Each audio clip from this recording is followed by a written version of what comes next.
News live കൊച്ചിയിലേക്ക് സ്വാഗതം. ഈ വാർത്തകൾ നിങ്ങൾക്കായി അവതരിപ്പിക്കുന്നത് Leotech solar solutions powered by mile food stuffs Mookkannoor, Grazia tours and travels near Cochin airport and Cochin Kalabhavan Angamaly franchise. K Sudhakaran സ്വന്തം പാർട്ടിയെ വഞ്ചിച്ചില്ലല്ലോ, അതാണ് രാഷ്ട്രീയ ധാർമ്മികത.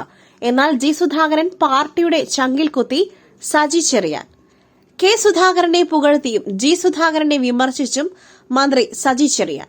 കെ സുധാകരന് സീറ്റ് കിട്ടാതിരുന്നിട്ട് പോലും അദ്ദേഹം പാർട്ടിയെ ചതിച്ചില്ല. എന്നാൽ പാർട്ടിയുടെ ചങ്കിൽ കുത്തുകയാണ് ജി സുധാകരൻ ചെയ്തതെന്നാണ് സജി ചെറിയാന്റെ വിമർശനം. കെ സുധാകരന്റെ രാഷ്ട്രീയ ധാർമ്മികത ജി സുധാകരന് ഇല്ലെന്നാണ് വിമർശനം. ആലപ്പുഴ ചേർത്തലയിലെ തിരഞ്ഞെടുപ്പ് കൺവെൻഷൻ ഉദ്ഘാടനം ചെയ്ത് സംസാരിക്കുന്നതിനിടെയായിരുന്നു മന്ത്രി സജി ചെറിയാന്റെ പരാമർശം. ഡോക്ടർ വന്ദനാദാസ് കൊലക്കേസ് ശിക്ഷാവിധി ഇന്ന്. ഡോക്ടർ വന്ദനാദാസ് കൊലപാതക കേസിൽ ശിക്ഷാവിധി ഇന്ന്. കൊല്ലം അഡീഷണൽ സെഷൻസ് കോടതിയാണ് ശിക്ഷ വിധിക്കുക. കേസ് അപൂർവങ്ങളിൽ അപൂർവമായി കണ്ട പരമാവധി ശിക്ഷ പ്രതി സന്ദീപിന് നൽകണം എന്നാണ് പ്രോസിക്യൂഷന്റെ ആവശ്യം. എന്നാൽ പ്രതിയുടെ ആക്രമണം കൊല്ലണമെന്ന ഉദ്ദേശത്തോടെ ആയിരുന്നില്ലെന്നും സമനില തെറ്റിയുള്ള ആക്രമണമായിരുന്നു എന്നുമാണ് പ്രതിഭാഗം കോടതിയെ അറിയിച്ചത്. 2023 മെയ് 10-നാണ് കൊട്ടാരക്കര താലൂക്ക് ആശുപത്രിയിൽ വെച്ച് പ്രതി സന്ദീപ് വന്ദനാദാസിനെ കുത്തിക്കൊലപ്പെടുത്തിയത്. UDFന്റെ വിജയമാണ് ലക്ഷ്യം. പെരുമ്പാവൂരിൽ മത്സരിക്കുവാനില്ല എൽദോസ് കുന്നപ്പിള്ളി. പെരുമ്പാവൂരിൽ സ്വതന്ത്രനായി മത്സരിക്കാൻ ഇല്ലെന്ന് കോൺഗ്രസ് നേതാവ് എൽദോസ് കുന്നപ്പിള്ളി. UDFന്റെ വിജയമാണ് തന്റെ ലക്ഷ്യമെന്നും വരും ദിവസങ്ങളിൽ പ്രചാരണ രംഗത്ത് സജീവമാകുമെന്നും എൽദോസ് കുന്നപ്പിള്ളിയിൽ നിലപാട് വ്യക്തമാക്കി. പാർട്ടിയോട് നീതികേട് കാണിക്കുവാൻ തനിക്ക് കഴിയില്ല. നാളെ വൈകിട്ട് തിരികെ പെരുമ്പാവൂരിലെത്തും. AK ആന്റണി ഉൾപ്പെടെയുള്ള മുതിർന്ന നേതാക്കൾ തന്നോട് സംസാരിച്ചിരുന്നുവെന്നും എൽദോസ് കുന്നപ്പിള്ളിൽ പറഞ്ഞു.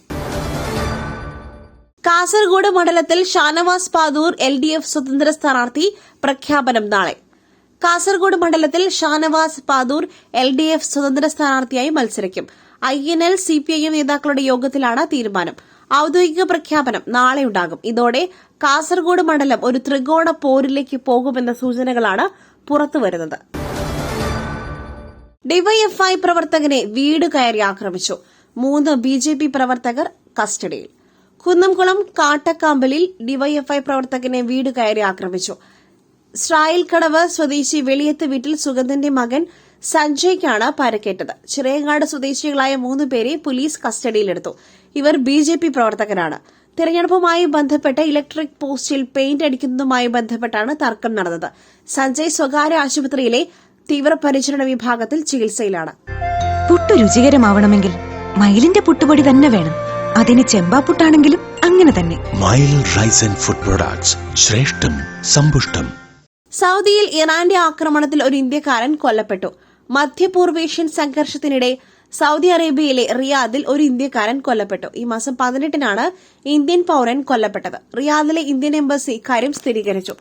ഇതാദ്യമായാണ് സൗദിയിൽ ഇറാന്റെ ആക്രമണത്തിൽ ഒരു ഇന്ത്യക്കാരൻ കൊല്ലപ്പെടുന്നത്. മരിച്ച വ്യക്തിയുടെ കുടുംബവുമായി എംബസി അധികൃതർ ആശയവിനിമയം നടത്തി. മൃതദേഹം നാട്ടിലെത്തിക്കുന്നതുൾപ്പെടെയുള്ള കാര്യങ്ങളിൽ ആവശ്യമായ എല്ലാ സഹായങ്ങളും എംബസി ചെയ്തു നൽകുമെന്ന് എക്സ്പോസ്റ്റിൽ വ്യക്തമാക്കി. ഭാര്യ വീട്ടുജോലി ചെയ്യുന്നില്ല എന്നത് ക്രൂരതയായി കണക്കാക്കാനാകില്ല. ഭർത്താവും സഹായിക്കണം സുപ്രീംകോടതി. ഭാര്യ വീട്ടുജോലി ചെയ്യുന്നില്ല എന്നത് ക്രൂരതയായി കണക്കാക്കാനാകില്ലെന്ന് സുപ്രീംകോടതി. കാലം മാറുകയാണെന്നും ഭർത്താവും വീട്ടുജോലികളിൽ സഹായിക്കണം എന്നുമാണ് കോടതി നിരീക്ഷണം. വിവാഹമോചന കേസിലാണ് സുപ്രീംകോടതിയുടെ പരാമർശം. നിങ്ങൾ ജീവിത പങ്കാളിയാണ് വിവാഹം ചെയ്യുന്നത്, വേലക്കാരിയെ അല്ലെന്നും കോടതി പറഞ്ഞു. പാചകം, വസ്ത്രം കഴുകൽ തുടങ്ങിയ കാര്യങ്ങളിൽ നിങ്ങളും പങ്കാളികളാകണം, ജസ്റ്റിസ് വിക്രം നാഥ് ചൂണ്ടിക്കാട്ടി. മറ്റൊരു വാർത്തയുമായി കണ്ടുമുട്ടുന്നതുവരെ നന്ദി, നമസ്കാരം.